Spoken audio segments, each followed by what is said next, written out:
Break ಆದ್ಮೇಲೆ ಮತ್ತೆ ನಮ್ಮ ಬೆಂಗಳೂರು. ಆತ ಕೇರಳ ಮೂಲದ ಬಿಸ್ನೆಸ್ ಮ್ಯಾನ್. ವ್ಯವಹಾರಕ್ಕಾಗಿ ಬೆಂಗಳೂರಿಗೆ ಬಂದಿದ್ದ. ಬಾರ್ವೊಂದಕ್ಕೆ ಹೋಗಿ ಅರ್ಧ ಬಿಯರ್ ಕುಡಿದ. ಮತ್ತು ಬಂದ ಹಾಗಾಯ್ತಷ್ಟೇ. ಕಣ್ಬಿಡಿಸುವ ವೇಳೆಗೆ ಆಗಬಾರದ್ದು ಆಗಿ ಹೋಗಿತ್ತು. ಇವರು ಬಿನೇಶ್ ಮ್ಯಾಥ್ಯೂಸ್.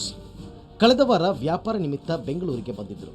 ಕೆಲಸ ಮುಗಿಸಿದ ಮೇಲೆ ರಾತ್ರಿ ಡ್ರಿಂಕ್ಸ್ ಮಾಡೋದಕ್ಕೆ ಅಂತ ಮೆಜೆಸ್ಟಿಕ್ನ ಸ್ಟಾರ್ ನೈಟ್ ಬಾರ್ಗೆ ಹೋಗಿದ್ರು. ಅಲ್ಲಿ ಅರ್ಧ ಬಿಯರ್ ಕುಡಿದ ಪಾರ್ಟಿ ಸಿಗರೇಟ್ ಸೇದೋದಕ್ಕೆ ಹೊರಬಂದು ಮತ್ತೆ ಒಳಕ್ಕೆ ಹೋಗೋದ್ರಲ್ಲಿ ಬಾಟಲ್ ಮತ್ತೆ ಫುಲ್ ಆಗಿತ್ತು. ಅನುಮಾನದ ನಡುವೆಯೇ ಅದನ್ನ ಒನ್ ಸಿಪ್ ಗಂಟಲಿಗೆ ಇಳಿಸಿದ್ದೇ ತಡ ತಲೆ ತಿರುಗಿ ಬಿದ್ದರು. ಕಣ್ಬಿಟ್ಟಾಗ ರಸ್ತೆ ಪಕ್ಕದಲ್ಲಿ ಬಿದ್ದಿದ್ರು. Mobile, purse, 8,000 cash, debit card ಎಲ್ಲವನ್ನು ಯಾರೋ ಲಪಟಾಯಿಸಿದರು.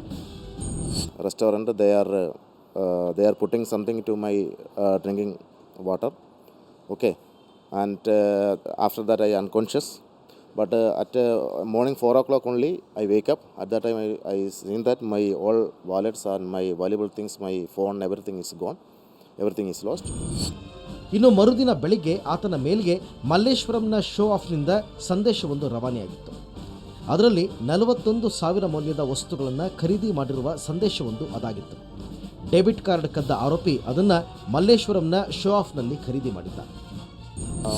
Then I got the information about show off showroom that swiping is happening in Malleshwaram. Then Majestic policeman told me that anyway this happening in this swiping is happening in Malleshwaram, so you go and register case in Malleshwaram. That's why I got there. ಈ ಮಾಹಿತಿ ಮೇರೆಗೆ ಮಲ್ಲೇಶ್ವರಂ ಪೊಲೀಸರಿಗೆ ದೂರು ನೀಡಿದ್ದಾರೆ. ಪ್ರಕರಣ ದಾಖಲಿಸಿಕೊಂಡಿರುವ ಪೊಲೀಸರು ಆರೋಪಿಯ ಜಾಡು ಹಿಡಿದಿದ್ದಾರೆ. ಆರೋಪಿಯ ಬಗ್ಗೆ ಮಾಹಿತಿ ಪಡೆದಿರುವ ಪೊಲೀಸರು ಶೀಘ್ರದಲ್ಲೇ ಬಂಧಿಸುವ ಭರವಸೆ ನೀಡಿದ್ದಾರೆ. ಕ್ಯಾಮರಾಮನ್ ಅತೀಕ್ ಜೊತೆ ರವಿಕುಮಾರ್, ಸುವರ್ಣ ನ್ಯೂಸ್, ಬೆಂಗಳೂರು. ಸೌಜನ್ಯ ಕೊಲೆ ಪ್ರಕರಣ ಸಂಬಂಧ ಧರ್ಮಸ್ಥಳ ಕ್ಷೇತ್ರದ ಅವಹೇಳನೆಯನ್ನ ವಿರೋಧಿಸಿ ಧರ್ಮಸ್ಥಳದ ಭಕ್ತಾದಿಗಳು ಇವತ್ತು ಮೌನ ಪ್ರತಿಭಟನೆ ನಡೆಸಿದರು. ನಗರದ ಆನಂದರಾವ್ ಸರ್ಕಲ್ನಿಂದ ಫ್ರೀಡಂ ಪಾರ್ಕ್ವರೆಗೆ ಮೆರವಣಿಗೆ ನಡೆಸಿದ ನೂರಾರು ಭಕ್ತರು ಕೈಯಲ್ಲಿ ಕ್ಯಾಂಡಲ್ ಹಿಡಿದು ಕಪ್ಪು ಪಟ್ಟಿ ಧರಿಸಿ ಪ್ರತಿಭಟನೆ ಮಾಡಿದರು. PGR Scindia, Kamala Hampana, city Ravi, Suresh Kumar, VR Sudarshan, ನಟ ಜಗ್ಗೇಶ್, ಸಾರಾ ಗೋವಿಂದ್ ಸೇರಿದಂತೆ ಹಲವರು ಇದರಲ್ಲಿ ಭಾಗಿಯಾಗಿದ್ದರು. ಪ್ರಕರಣವನ್ನು ಸಿಬಿಐಗೆ ವಹಿಸುವಂತೆ ಆಗ್ರಹಿಸಿದರು.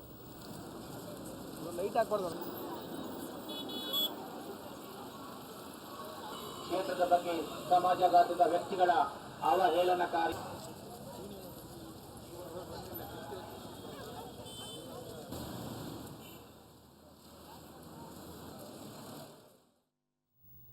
ಮನೆ ಮುಂದೆ ವಾಹನ ನಿಲ್ಲಿಸದಂತೆ ಹೇಳಿದ್ದಕ್ಕೆ ಕೋಪಗೊಂಡು ವಕೀಲರೊಬ್ಬರು ಕಾರಿನ ಟೈರ್ ಪಂಕ್ಚರ್ ಮಾಡಿದ ಘಟನೆ ಬೆಂಗಳೂರಿನ ಇಂದಿರಾನಗರದಲ್ಲಿ ನಡೆದಿದೆ.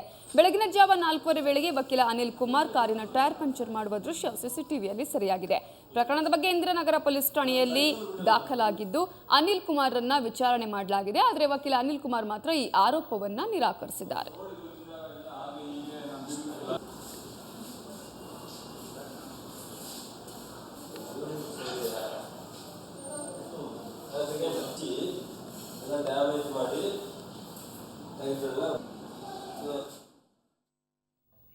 ನಮ್ಮ ಬೆಂಗಳೂರು ಮುಂದುವರಿಯುತ್ತೆ ಒಂದು ಸಣ್ಣ ಬ್ರೇಕ್ನ ನಂತರ.